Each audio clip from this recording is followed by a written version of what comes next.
네, 안녕하세요. 예, 오늘 화요일, 여러분 오늘 뭐 잘 지내셨습니까? 지금 뭐 그 상황이 아주 급박하게 돌아가는 것 같습니다. 그래서 오늘은 제가 주제를 조금 북한에 대해서 한번 생각을 해봐야겠다. 이렇게 잡아봤습니다. 인사부터 하고 시작하겠습니다. 열정님 안녕하세요. 블루마운틴님 안녕. 예, 반갑습니다. 제가 오늘 왜 이 북한 얘기를 하냐 하면 북한이 최근에 뭐 러시아로 파병을 했다. 지금 뭐 공식 발표라면 10,000명이 넘는다고 그래요. 1,900명인가? 뭐 그렇게 정부에서 발표한 것 같습니다. 그런데 지금 이거를 갖다가 뭐 북한이 파병을 해갖고 뭐 어쩌느니 저쩌느니 자꾸 그런 식의 또 뭐 한국이 거기 뭐 인볼브를 할 거냐 안 할 거냐 또 이걸 갖다가 또 범죄당은 이 정쟁의 도구로 지금 삼고 있는 것 같습니다. 뭐 파병한 거 뭐 확인이 된 거 아니다. 뭐 민주당이 그렇게 또 발표도 하고 그냥 말도 안 되는 그러니까 자기네들이 입맛에 맞게끔 이 현상을 갖다가 이리 붙였다 저리 붙였다 그러는 것 같습니다.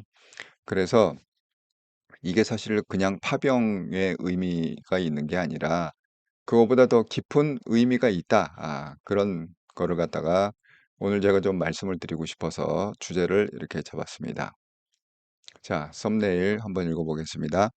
이렇더라. 24년 10월 29일 방송. 북한이 급격히 무너지고 있다. 우리는 이것을 위해서 무엇을 준비하고 있는가? 북한과 러시아 파병 사실화.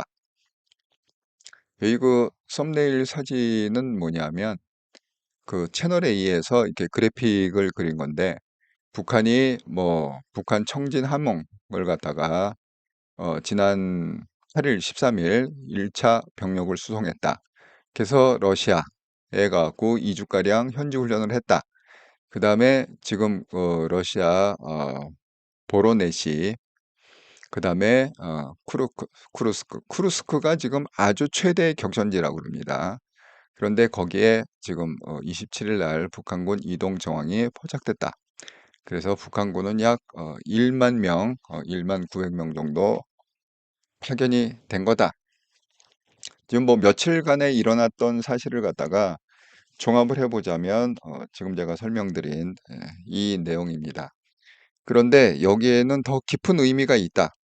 단순히 어떤 뭐 파병이다 뭐 이런 거를 갖다가 넘어서 더 깊은 의미가 있다. 그래갖고 제가 오늘 그 얘기를 갖다가 좀 하나씩 풀어가도록 해보겠습니다.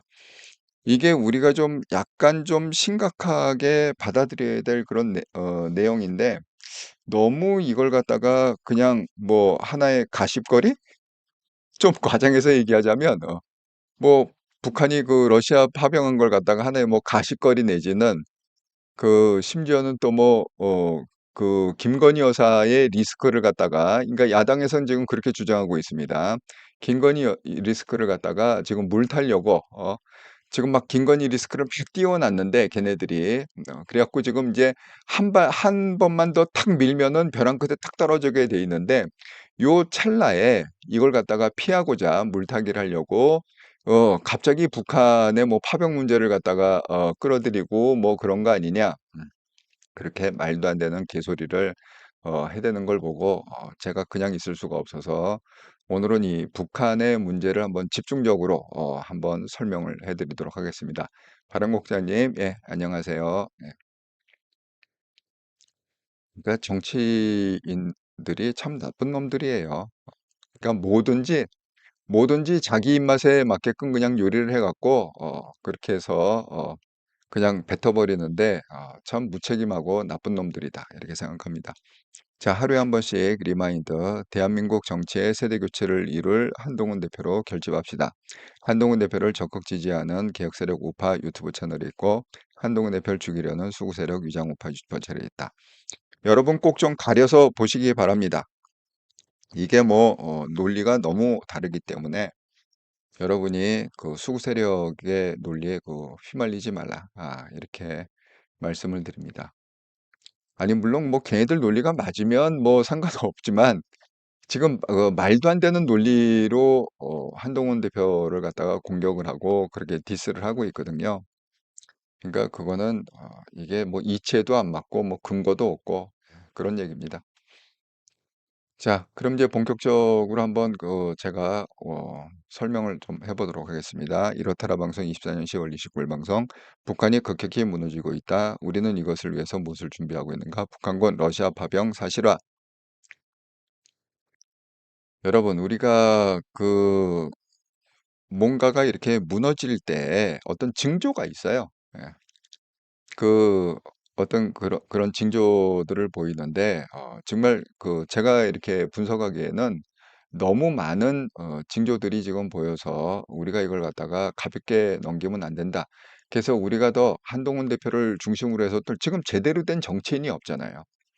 지금 누가 있습니까? 뭐 범죄당은 말할 것도 없고 뭐 이재명 조국 그다음에 그 똘마니들 뭐 그거는 뭐 말할 것도 없고 보수당이라고 하는 국힘안에서도 진정한 정치인이 지금 누가 있습니까? 다 그냥 용산 빨아대고 김건희 빨아대 갖고 한 자리 하고 무슨 뭐 비서실장, 국무총리 그걸 꿈꾸면서 지금 하는 게 정치인들 아닙니까? 그래서 그런 나쁜 정치인들한테 말려들지 마시고 그래도 제가 이렇더라 채널과 한동용 지사를 얘기하는 거는 그냥 진실 이게 팩트고 이게 진실입니다. 이걸 갖다가 말씀드리고자 합니다. 예, 박정숙님, 예, 선생님 반갑습니다. 수고하십니다. 반갑습니다, 박정숙님. 자, 제가 대표적인 예를 갖다 하나 보여드리겠습니다. 이 정치인들이 얼마나 나쁜 놈들인가, 얼마나 쓰레기인가를 갖다가 예를 들자면, 자, 오늘 아침에도 돌직구쇼에서 이 코인 김남국에 대한 얘기를 했습니다. 지금 이게 코인 은행 재판을 갖다가 하고 있는데 2021년이에요. 99억 코인 수익이 있다. 그런데 이걸 갖다가 어떻게 했다? 공직자 재산 신고에서 누락을 시켰다. 그런 얘기입니다. 근데 이게 내용이 어떻게 된 거냐 하면 그때 당시에는요. 이 코인이 꼭 신고해야 되는 그 리스트가 있잖아요. 예.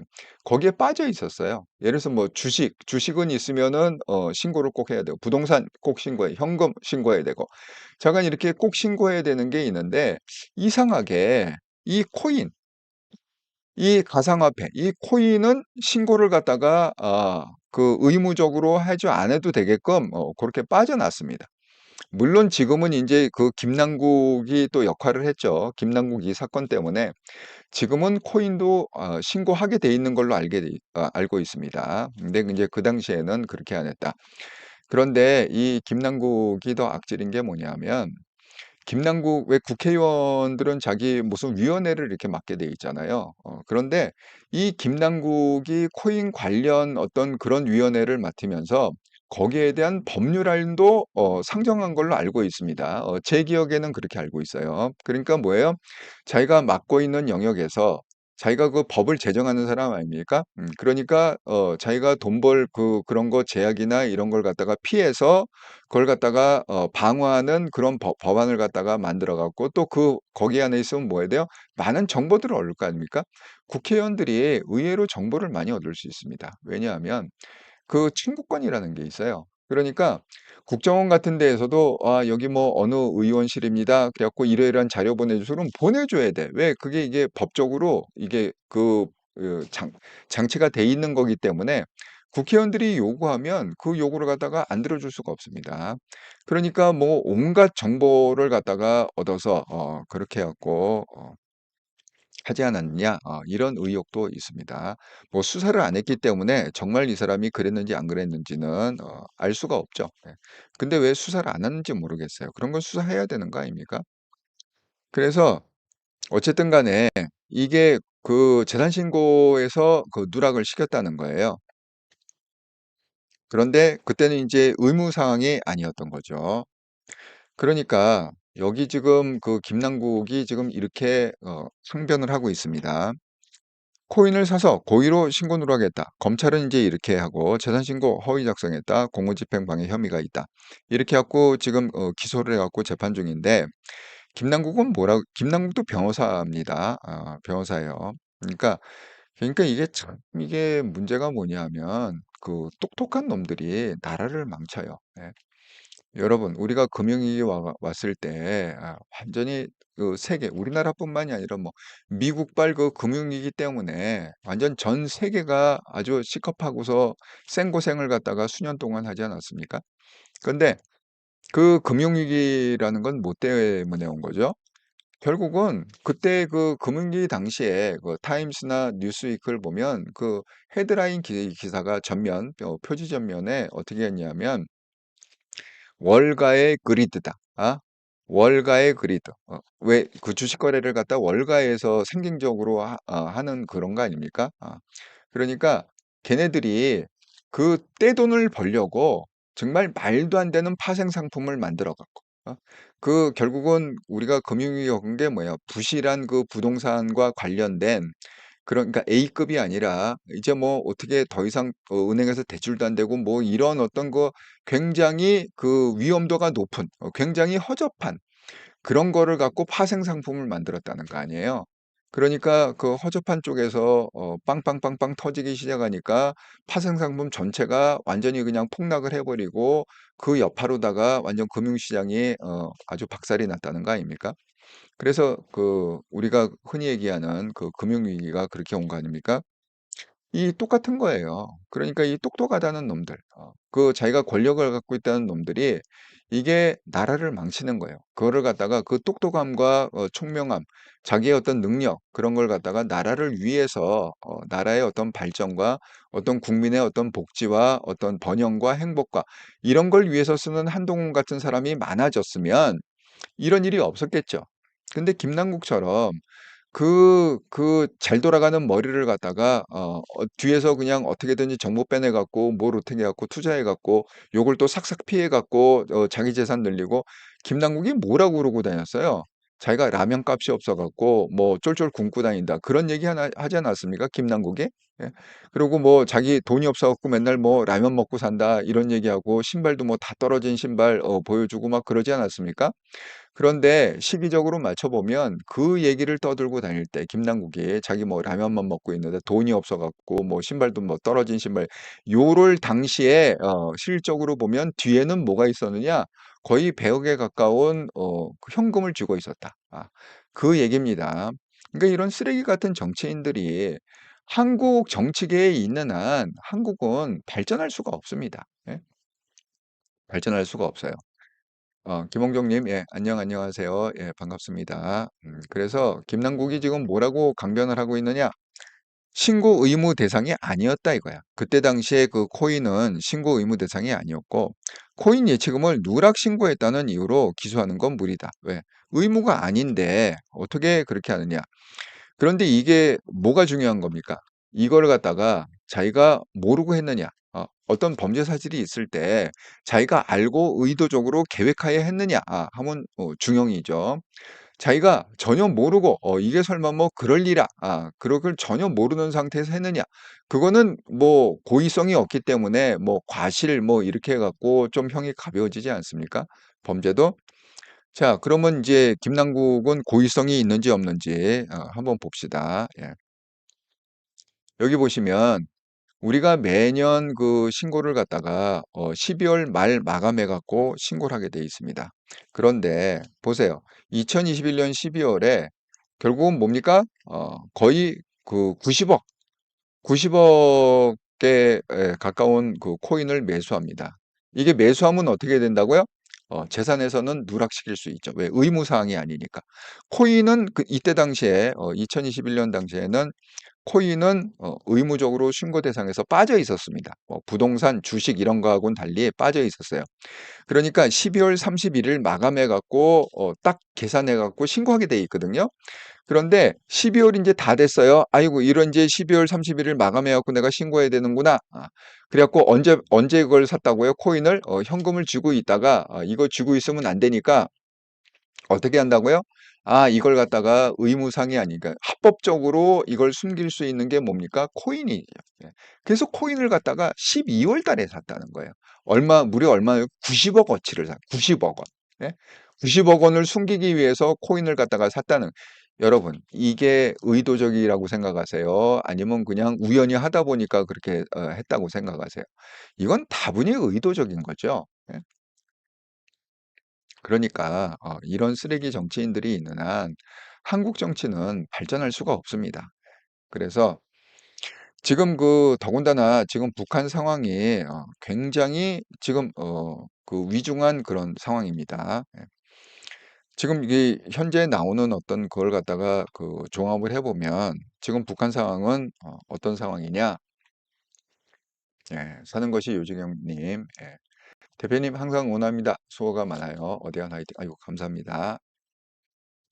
지금 이제 언론에서 나온 걸 갖다가 종합을 해보면 이렇습니다.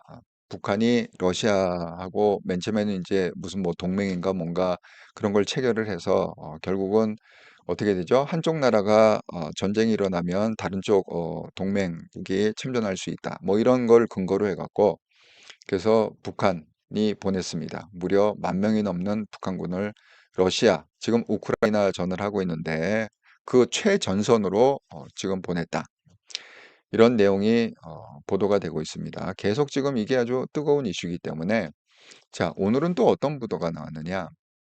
이 러시아 공군 여객기입니다. 그러니까 군부대 소속 여객기라는 거죠.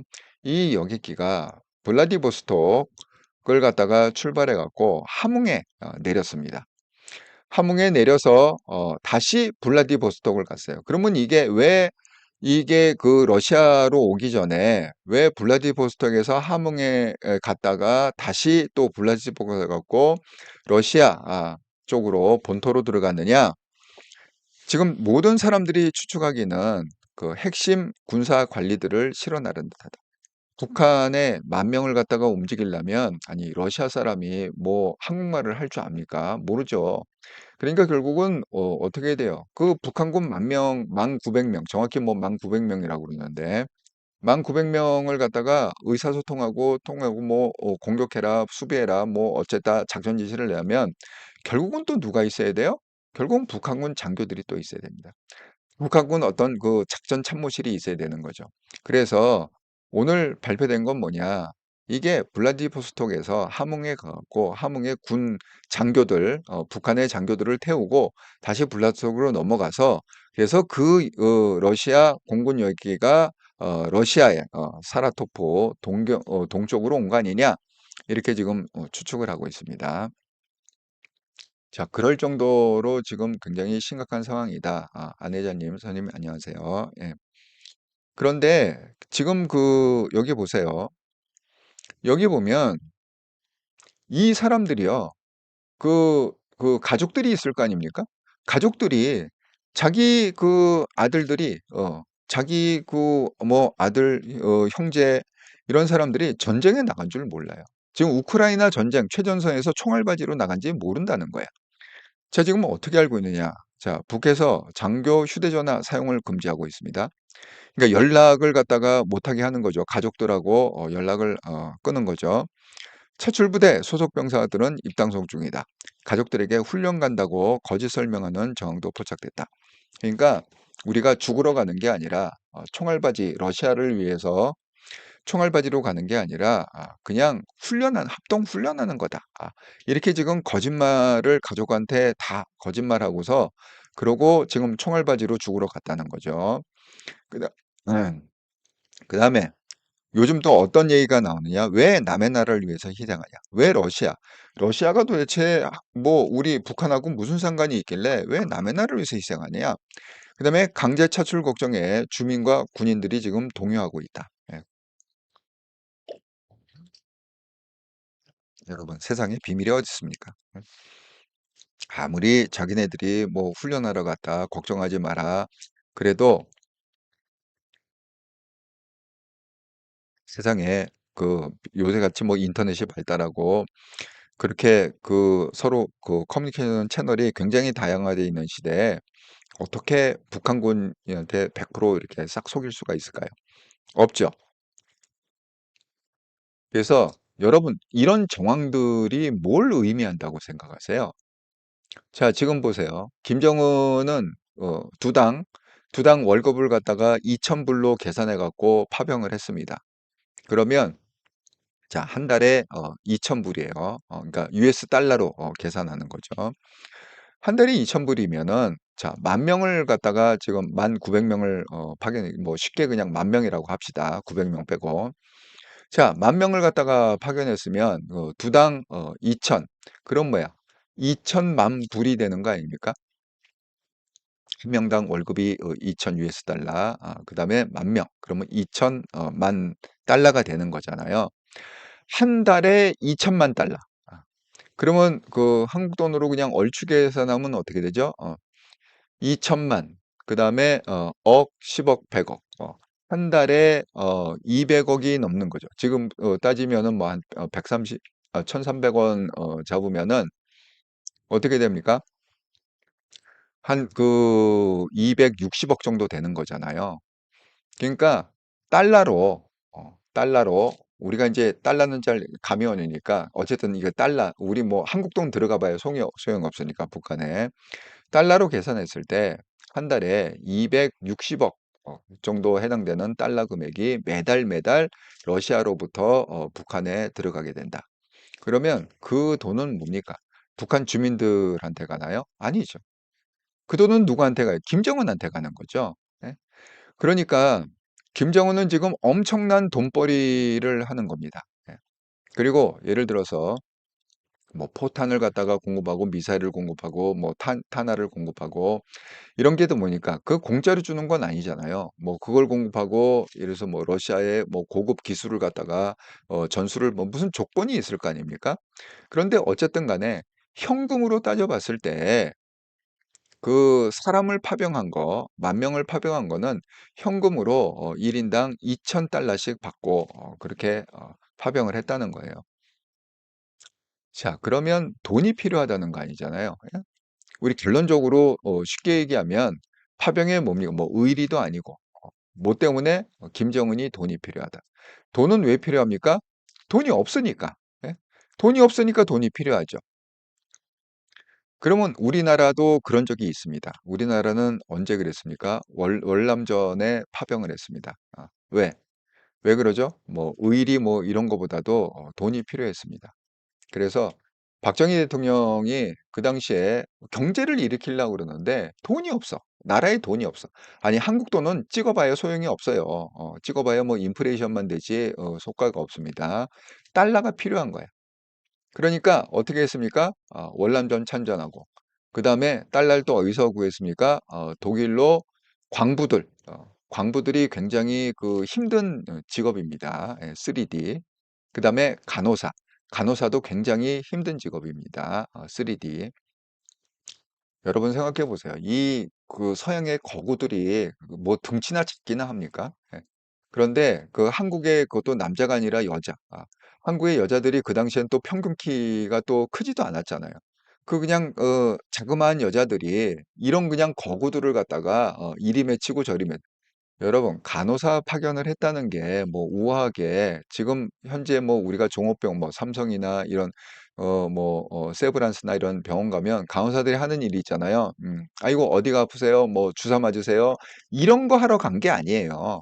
한국의 그런 이제 쉬운 거 그렇게 간호라는 그 영역 중에서도 그게 폼나는 영역이 있잖아요. 예? 뭐 이렇게 뭐 할 때 그 의사 옆에서 탁 해 갖고 차트 정리하고 뭐 이런 거. 이런 거는 다 독일 간호사들이 하고 독일에도 간호사들이 있을 거 아닙니까? 한국 간호사들이 가 갖고 한 일은 주로 뭐냐 하면 간병인 같은 거예요, 일종의. 간병인. 예? 그러니까 기동이 불편하고 그냥 맨날 이렇게 누워 있어야 되고 그런 사람들을 갖다가 목욕을 시키고 그 왜 계속 누워 있으면 그 병원에 가 보셨나요? 저는 그런 병원에 그 좀 정기적으로 갈 기회 갖고 그 상황 잘 압니다.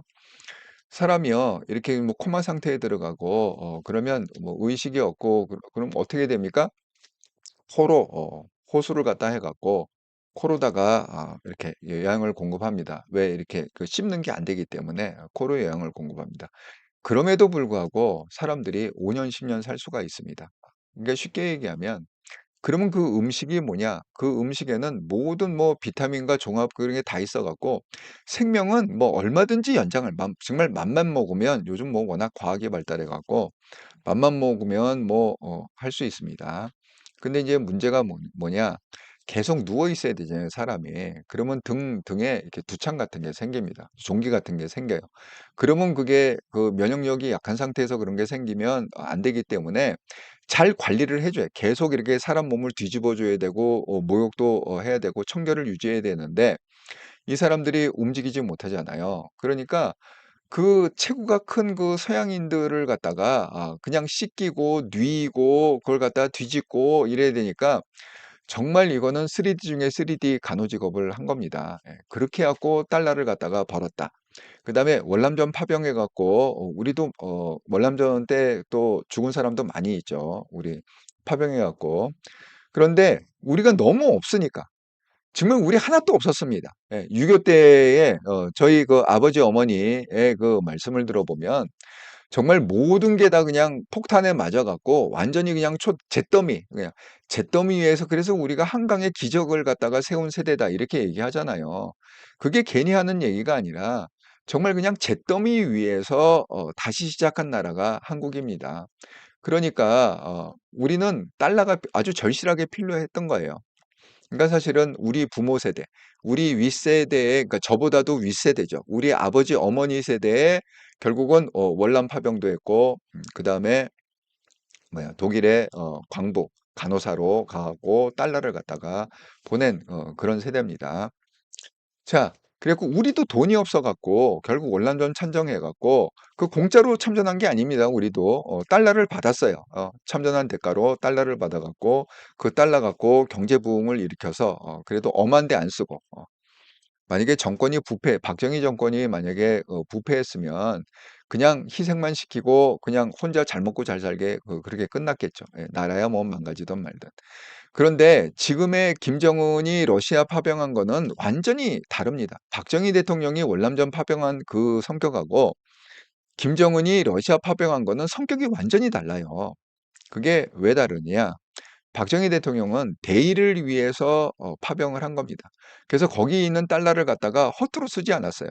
그 달러 때문에 우리는 경부고속도로를 갈 수 있었고, 우리는 뭐 항만 개발할 수 있었고, 포항제철을 만들 수 있었고, 자관 그 돈 갖고 뭐 그때 당시에 그 현대차 뭐 무슨 자가 우리가 그 중화학공업이라고 흔히 일컬으는 그런 거에는 어마어마한 돈이 투자되지 않습니까?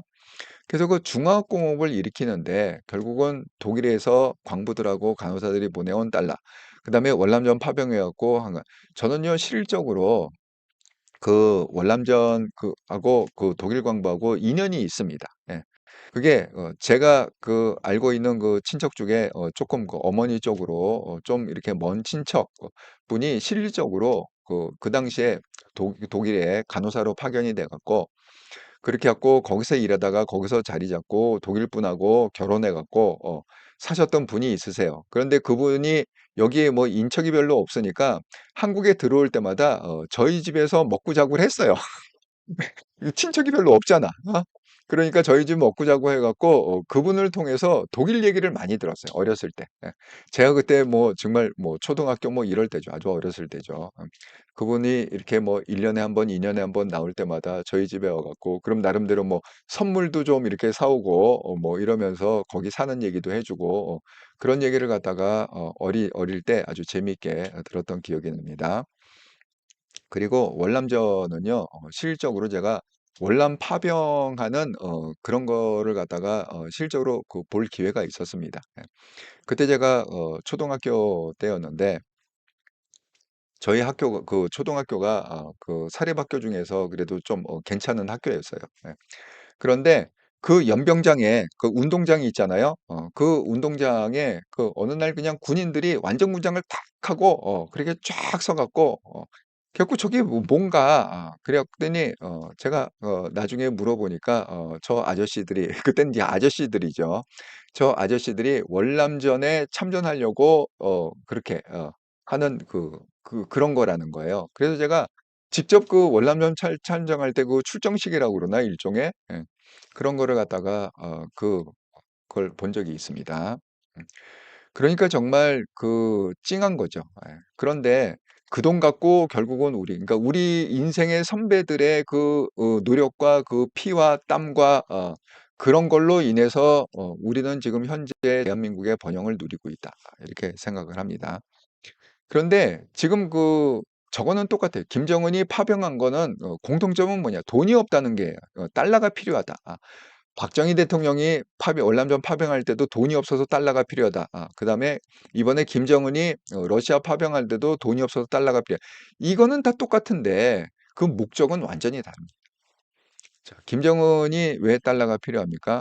김정은은 국민을 위해서 달러가 필요한 게 아니라 자기 정권을 유지하기 위해서 달러가 필요한 겁니다. 제가 평양도 방문을 좀 해봤다고 그랬잖아요. 그리고 단동, 여러분 집경 지역에 압록강 지역에 단동이라는 지역이 있는데 그 지역이 왜 중요하냐? 거기에서 북한과 중국의 비즈니스가 많이 이루어지는 접경 지역입니다. 그러니까 땅은 단동이라고 그래갖고 중국 땅인데 실질적으로 그 단동 지역의 북한 비즈니스맨들이 제가 그 당시에 방문했을 때 제가 몇 번 방문을 했는데 거기 이제 살고 있는 좀 묵직한 사람들이 있잖아요. 그런 사람들 설명에 의하면 그 당시에 4만 명이 무려 4만 명이 북한 사람들이 넘어와 갖고 중국 땅으로 그래서 비즈니스를 해 갖고 그 사람들이 엄청난 달러를 갖다가 해 갖고 계속 북한에 김정은을 위해서 김정은을 위해서 그렇게 보내고 있다. 그래서 그 사람이 좀 특별 대우를 받고 있다. 실질적으로 단동의 음식점에 가서 이렇게 보면 뭐 단동이냐 심양 뭐 이런 쪽으로 가서 보면 당연히 북한 식당이 있고 북한 식당이 아니더라도 거기서 밥을 먹고 있는 그 북한 사람들을 흔히 볼 수가 있습니다. 왜? 중국말하고 한국말은 완전히 다르잖아요. 물론 북한 사투리가 좀 있긴 하지만 우리가 다 알아들을 수 있는 거 아닙니까? 그러니까 우리가 식당에서 이렇게 밥을 먹고 있으면 소리가 들려요. 딱 쳐다보면 북한 사람들 이렇게 모여 갖고 식사를 합니다. 그러니까 지금 김정은은 막판에 몰린 겁니다. 예. 그러니까 돈도 없고 이제 돈도 떨어졌고 근데 왜 돈이 왜 필요할까요? 김정은 혼자 잘 먹고 잘 살기 위해서 그렇게 많은 돈이 필요 없죠. 예. 하지만 문제는 뭐예요? 김정은한테 충성을 맹세시키려면 김정은이 그 충성 맹세한 그 식구들, 예를 들어서 한 2만 명, 3만 명, 한 5만 명 정도 되는 그 핵심 공산당 간부들을 갖다 먹여 살려야 되지 않습니까? 그러니까 김정은이 왜 비싼 우리가 쉽게 해서 유엔 제재 품목이 있잖아요. 왜 그런 것들을 갖다가 들여와야 되냐? 왜 고급 수용차를 들여와야 되고 자기 것뿐만이 아니라 왜 고급 양복, 여러분 양복을 할 때요. 유럽에서 부릅니다. 예. 양복 제선자를 불러 갖고 아주 고급 천에 이태리의 어떤 고급 원단에다가 양복 제선자가 와서 다 맞춤 양복. 거긴 기성 양복이라는 게 거의 없습니다. 그러니까 우리가 생각하는 것보다 훨씬 비싼 우리 돈으로 치면 뭐 1,000만 원, 2천만 원짜리 양복을 갖다가 고위층한테 맞춰주고 입혀줘야 그래야 유지를 할 수 있는 게 김정은의 입장입니다. 여러분, 김정은이 뭐 무슨 독재자라고 뭐 이렇게 해갖고 마음대로 할 수 있을 거죠? 그렇지 않습니다. 예. 결국은 김정은도 자기를 갖다가 충성맹세라고 지지하는 그 그룹이 있어야 자기가 정권을 유지하고 하는 거지 자기 혼자 잘났다고 뭐 이럴 수가 없습니다. 그러니까 이 약 한 4-5만 명 되는 그 그룹이 있어요. 예.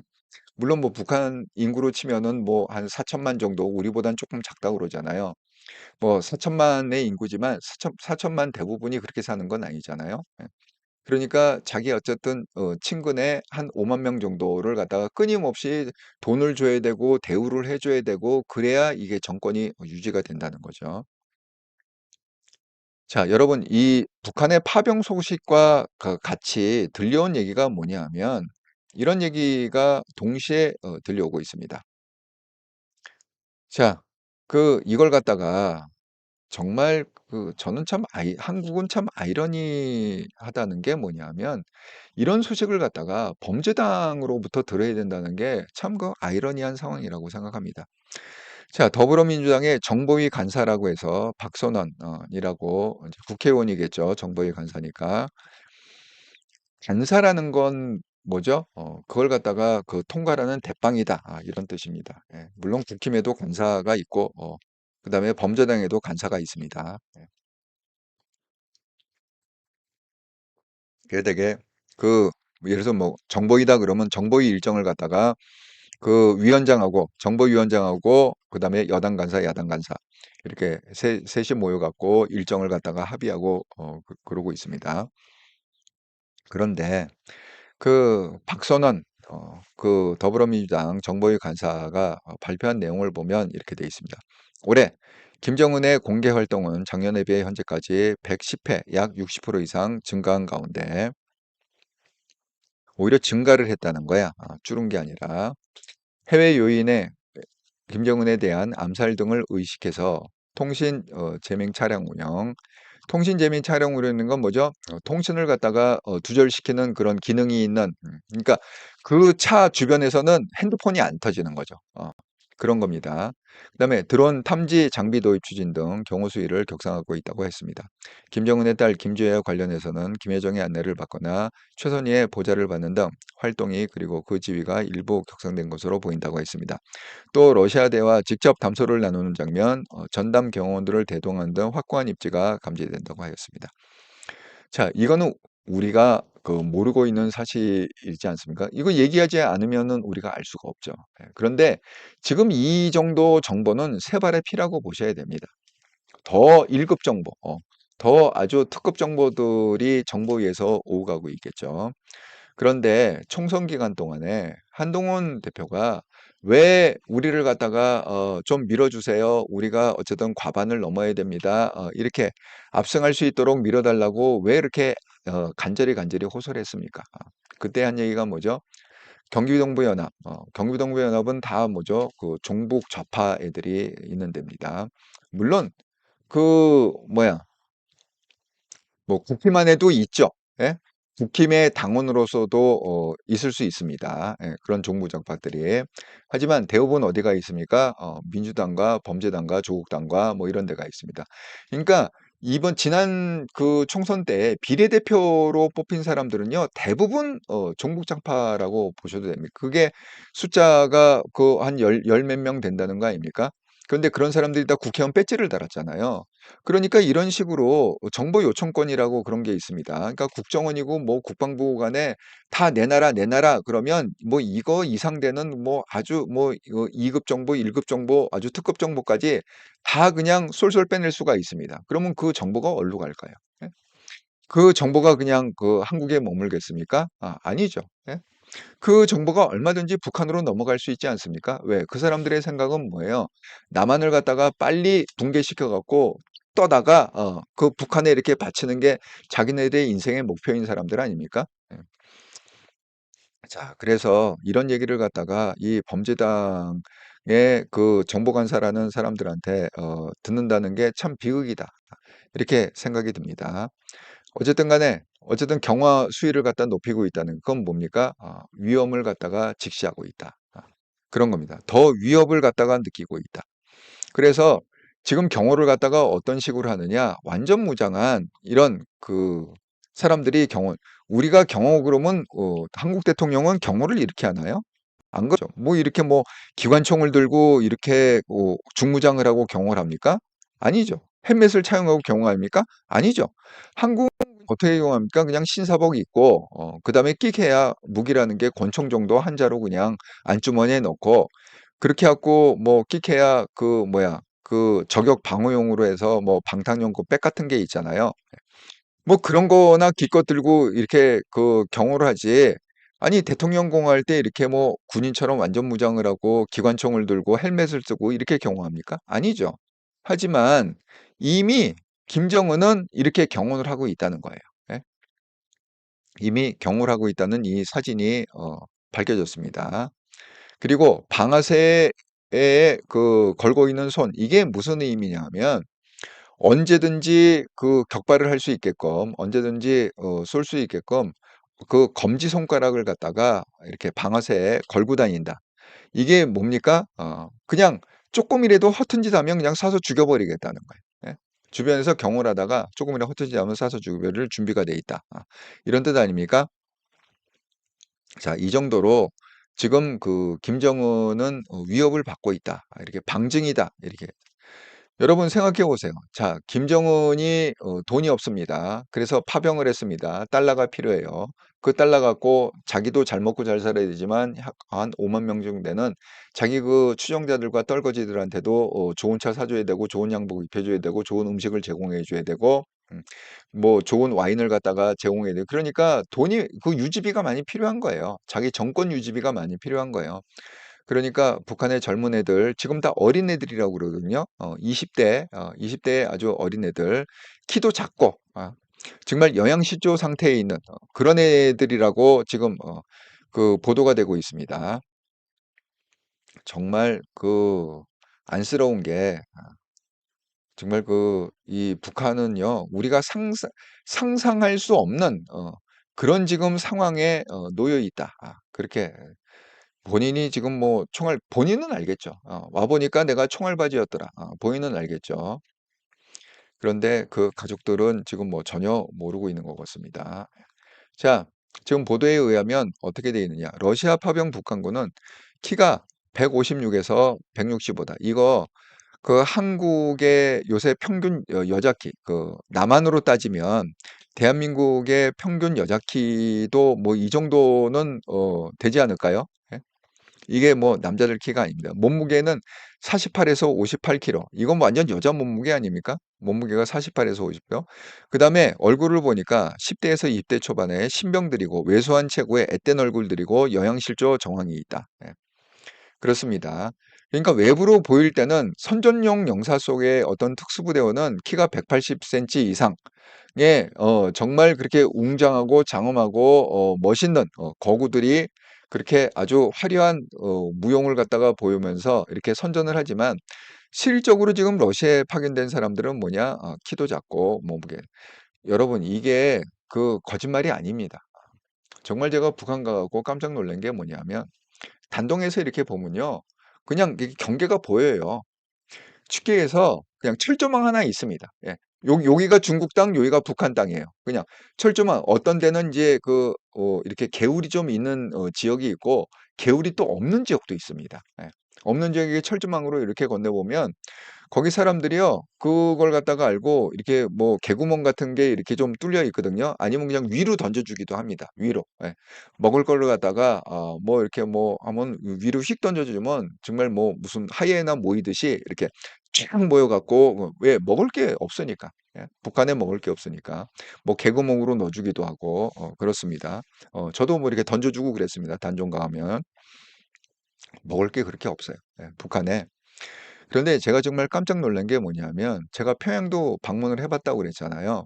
그리고 저는 또 어떤 경험을 했다고요? 대개 보면은 우리가 가면 평양밖에 볼 수가 왜 코스는 정해 있다고 그랬잖아요.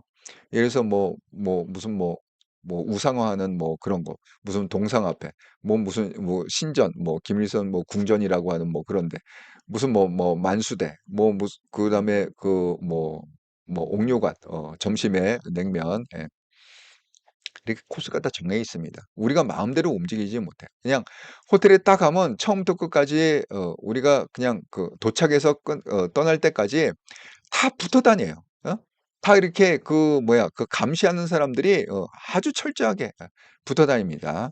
그리고 완전 격리를 시켜요. 절대 못 만나게 합니다. 북한의 일반 주민하고 이렇게 겹치는 동선을 만들질 않아요. 예. 그런데 제가 이제 겹치는 동선을 갖다가 만든 게 뭐냐면 그거는 어떻게 막을 수가 없잖아. 그때 뭐 서커스를 갖다 보여주겠다고 뭐 극장에다가 이렇게 서커스. 그런데 그 서커스를 갖다가 우리만 시간을 내 갖고 할 수가 없으니까 그거는 이제 믹스를 시키더라고. 그래서 북한의 그 고위층 간부들이 얼마나 잘 사는지를 갖다가 목격할 수 있었습니다. 어린애인데 아까 그 김주의 같은 어린애 뭐 초등학교, 중학교 요런 나이인데도요. 정장에다가 그 애를 갖다가 딱 정장에다가 딱 구두 신겨 갖고 아주 그렇게 해 갖고 공연에 참석합니다. 그 뭐야 그 부모님들도 마찬가지죠. 우리로 치면은 굉장히 그 하이 클래스 상류 클래스의 딱 옷을 입고 뭐 자가용 딱 돼 갖고 그렇게 그러니까 완전히 이게 그 하늘과 땅 차이인 거예요. 그 고위층에 들어가느냐 고 5만 명에 들어가느냐 5만 명에 못 들어가느냐의 그 차이는 정말 하늘과 땅 차이다. 이렇게 말씀을 드립니다. 그러니까 심지어는 옥류관에서 우리가 점심을 먹을 때는요. 다 소개를 시킵니다.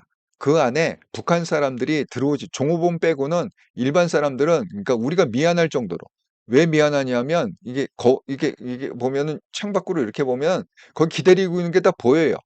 언제 쟤네들은 다 처먹고 나올까? 해 갖고 나도 빨리 냉면 먹어야 되는데 왜 이게 만나지를 못하게 하니까 이 겹치는 동선을 안 만드니까 다 그냥 나가라고 그러는 거야. 기다려. 얘네들 다 밥 먹을 때까지 기다려. 그러니까 뭐 1 시간이고 2 시간이고 기다렸다가 우리가 인제 나오잖아요. 나오면 그냥 개미떼처럼 우르르 이렇게 몰려 들어가 갖고 근데 그 옥류관 4 명도 그냥 먹는 게 아닙니다. 보통 사람은 먹는 게 아니라 그것도 고위 단권만 먹을 수가 평양에 사는 자체가 이게 신분이 깨끗하고 고위층이 아니면 평양에 살 수가 없습니다.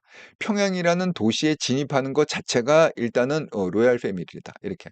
평양에는요. 장애자가 없습니다. 예. 평양에 휠체어가 돌아다니지가 않습니다. 왜? 평양이라는 우리 아바이 수령이 사는 동지에 어떻게 장애자가 살 수가 있습니까? 예? 그러니까 북한 사람 생각은 그거예요. 여기 항상 신체가 건장하고 멋있고 화려하고 그런 도시를 갖다가 평양이어야 된다. 그래 갖고 뭐 목발 짚고 다니는 사람도 없고요. 장애자도 없고 휠체어 타고 다니는 사람 없고 뭐 절름발이도 아무도 없습니다. 예, 평양 가면은 그런 사람들은 평양에 근본적으로 살 수가 없어요. 예. 자, 그런 게 북한의 상황이다. 자, 그런데 지금 그러면 러시아 파병해 갖고 그 많은 돈을 갖다가 지금 뭐에 쓰겠다는 겁니까? 결국은 자기가 잘 먹고 잘 사는 그리고 자기 그 정권을 유지하기 위해서 그 추종자들을 갖다가 잘 먹이고 잘 그렇게 다독거려야 되는 그런 상황인 거죠. 그러니까 지금 아까 무슨 뭐 간사가 얘기한 대로 지금 그 상황이 이렇게 돼 있습니다. 예. 김주애가 고모 김여정이 이렇게 가이드를 할 정도로 허리를 숙이면서 팔 뻗어서 안내를 하고 퉁퉁한 얘는 그냥 배 쑥 내밀고 그냥 이렇게 걸어 다니면서 거드름을 떨고 이런 사진들이 포착이 될 수밖에 없다는 거죠. 그리고 김주애가 러시아 대사하고 직접 이렇게 담소를 하고 그런 장면들을 하면서 김주애가 지금 뭐 초등학교 6 학년인가 그렇대요. 예, 패널들 얘기를 들어보니까 초등학교 6 학년인가 그렇다고 합니다. 예. 아니 이런 애를 갖다가 세워 갖고 뭘 어떻게 하겠다는 겁니까? 예? 그런데 지금 뭐 다들 이렇게 합니다. 실질적으로 나토에서도 나토 총장이 이렇게 발표를 했습니다. 자, 북한은 이미 수백만 발의 탄약과 탄도미사일을 러시아에 공급했습니다. 푸틴은 북한의 군사기술과 기타 지원을 제공하고 있습니다. 이게 나토의 사무총장도 28일, 그러니까 어제죠. 현재 시간으로 28일에 이렇게 발표를 해갖고 지금 북한은 결국은 굉장히 위험한 상황에서 이 정권을 갖다가 유지하기 위해서 달러가 필요하니까 달러를 갖다가 구할 데가 없으니까 러시아에 파병을 해갖고 그 목숨값으로다가 매달 한 2억 6천 국 정도의 달러를 공급을 겠다. 지금 이 계획을 세우고 있는 거 아닙니까? 그리고 자기 신변에 위험이 있기 때문에 그 돈으로 더 자기의 어떤 경호를 강화하게 되겠다. 이런 생각을 하고 지금 움직이고 심지어는 김정은의 입이라는 최선희라는 사람이 있다고 그래요. 걔 러시아를 갔다가 공식 방문해 갖고 이번에 이제 그런 협상과 딜 그다음에 최선희 어제 러시아 방문했는데 고위급 채널 통한 추가 파병 그다음에 반대국부 등 후속 협의했던 것으로 파악된다. 이렇게 얘기했습니다.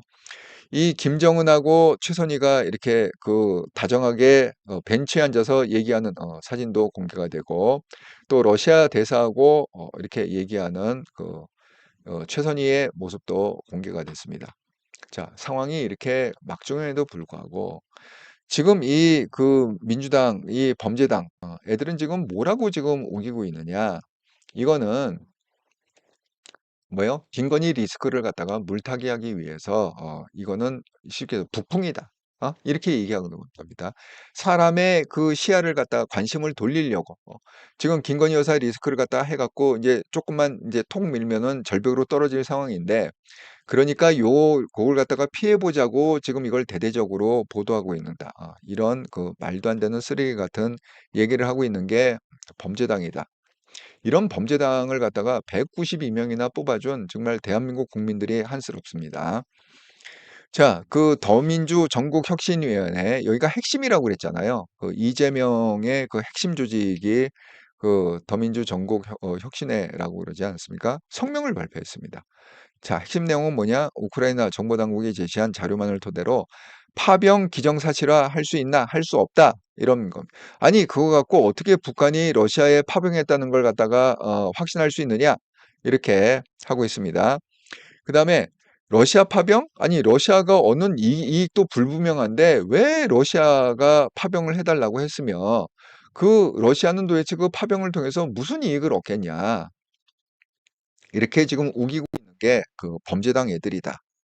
그렇게 얘기하고 있습니다. 한술 더 떠갖고 이 범죄당의 그 당수는 뭐라고 그랬느냐? 이재명 말 고문기술 전수하겠다는 건가? 창간단 파견 안 된다. 아니, 우리가 무슨 고문하는 데입니까? 국정원이 무슨 고문하는 데예요? 예? 지금 뭐 어디 지금 뭐 뭔 얘기 1960년대입니까? 예?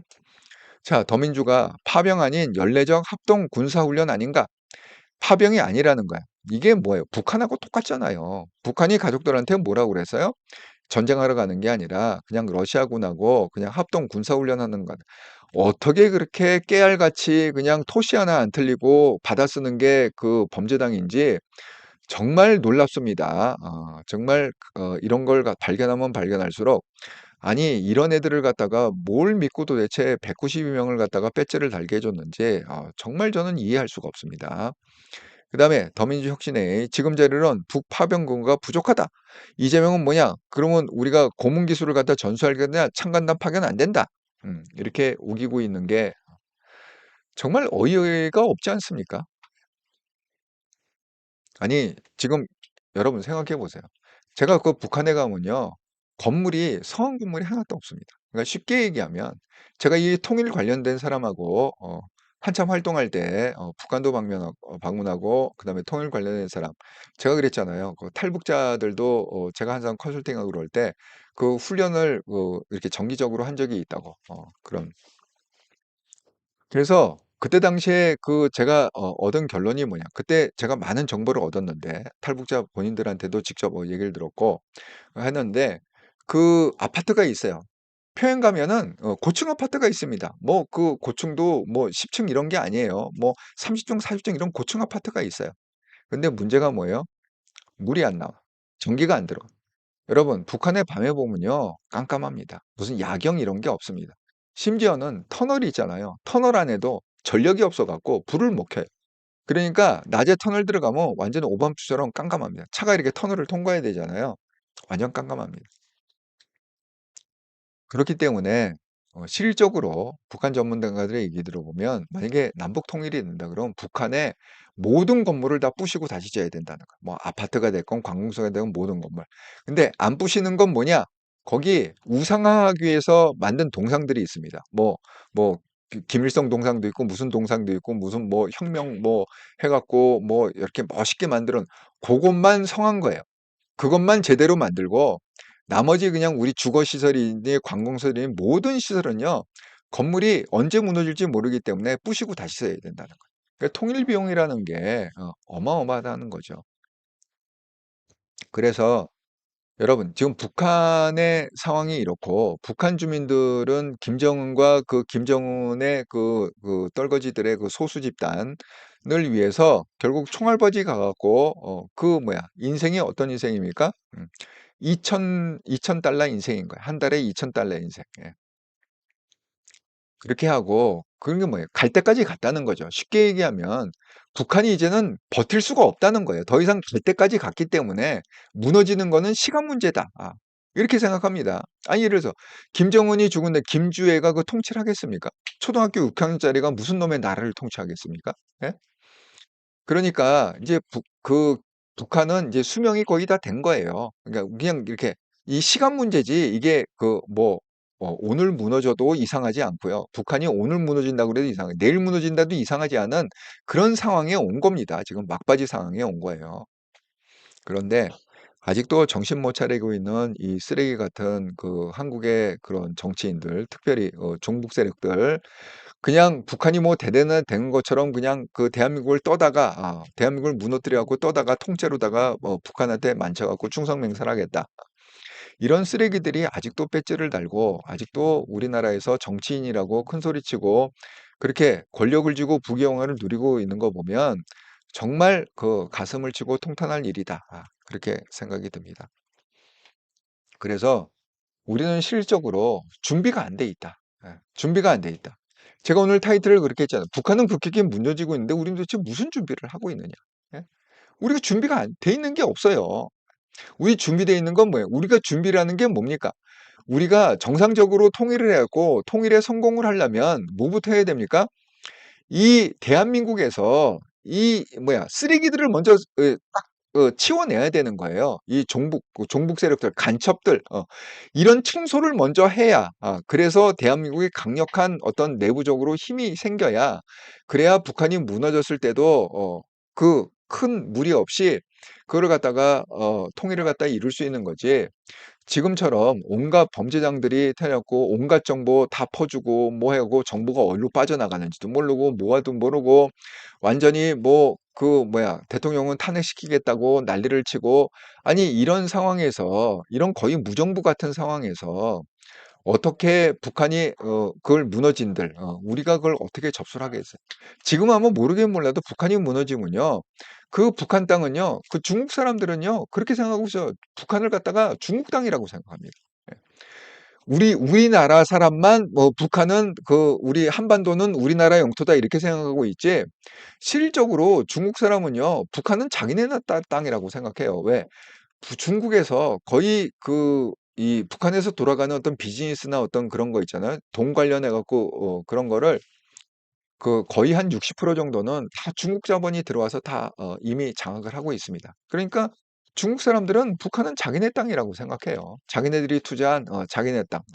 이걸 갖다가 대한민국한테 뺏기겠습니까? 중국 사람 입장에서. 그러니까 우리는 너무 통일 준비가 안 돼 있고 그 통일 준비에 제일 중요한 게 뭐냐? 이 대한민국에서 빨리 이 빨갱이들을 갖다가 뽑아내 갖고 없애는 거다.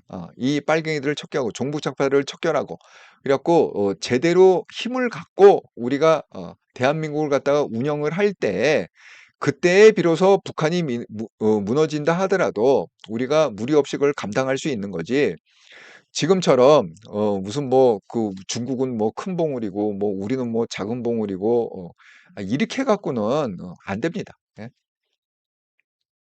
그래서 제가 그 파병 문제가 단순히 그 러시아 파병 이 북한하고 관련된 게 아니라 결국은 이게 뭐에 대한 방증이냐? 북한은 오래 버티지 못한다.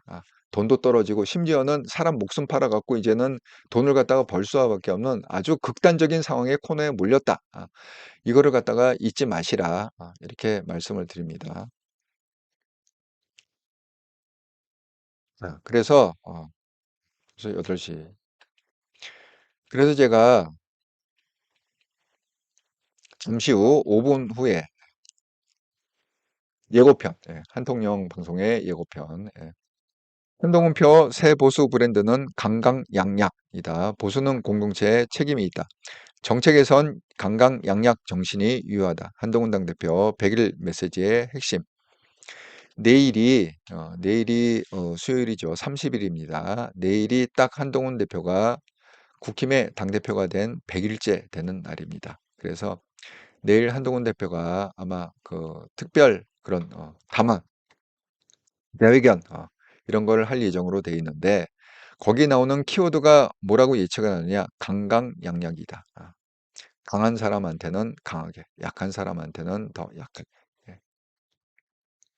여기에 대해서 제가 이게 무슨 얘기인지 한통용 방송에서 자세히 좀 풀어드리도록 하겠습니다. 자, 제가 그 말씀드린 대로 지금 한강 신드롬 때문에 이 출판 업계가 굉장히 호황으로 알고 있습니다.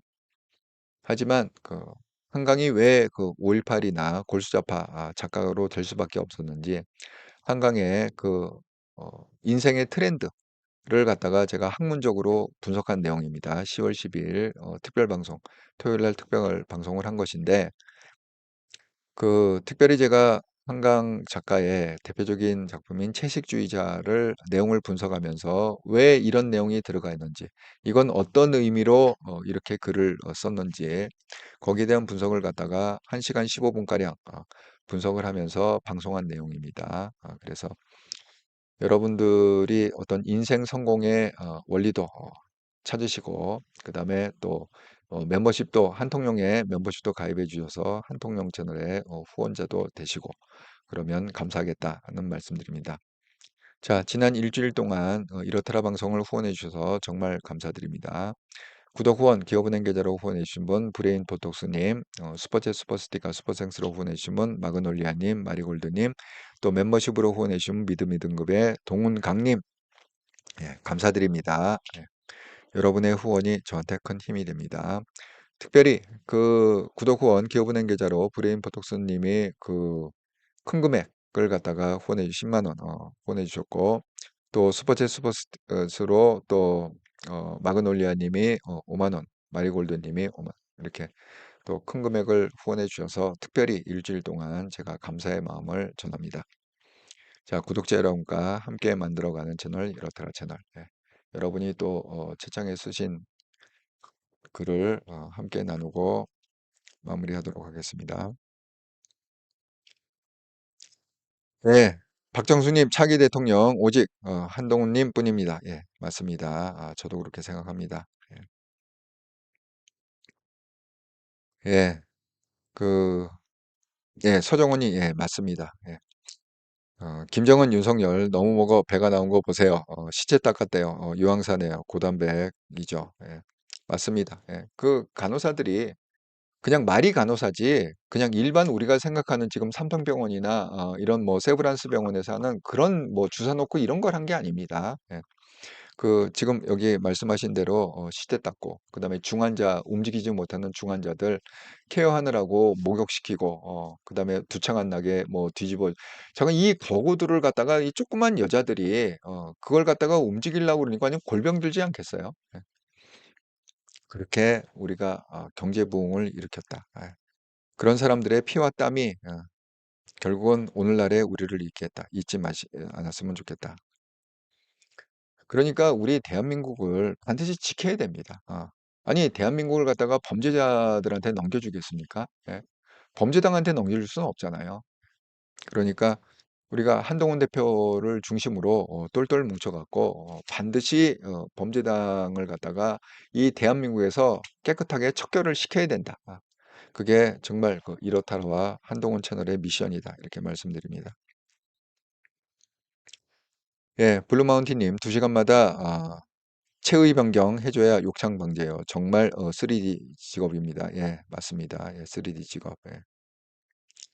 예, 서정훈님 곡기 끊으면 죽어야지.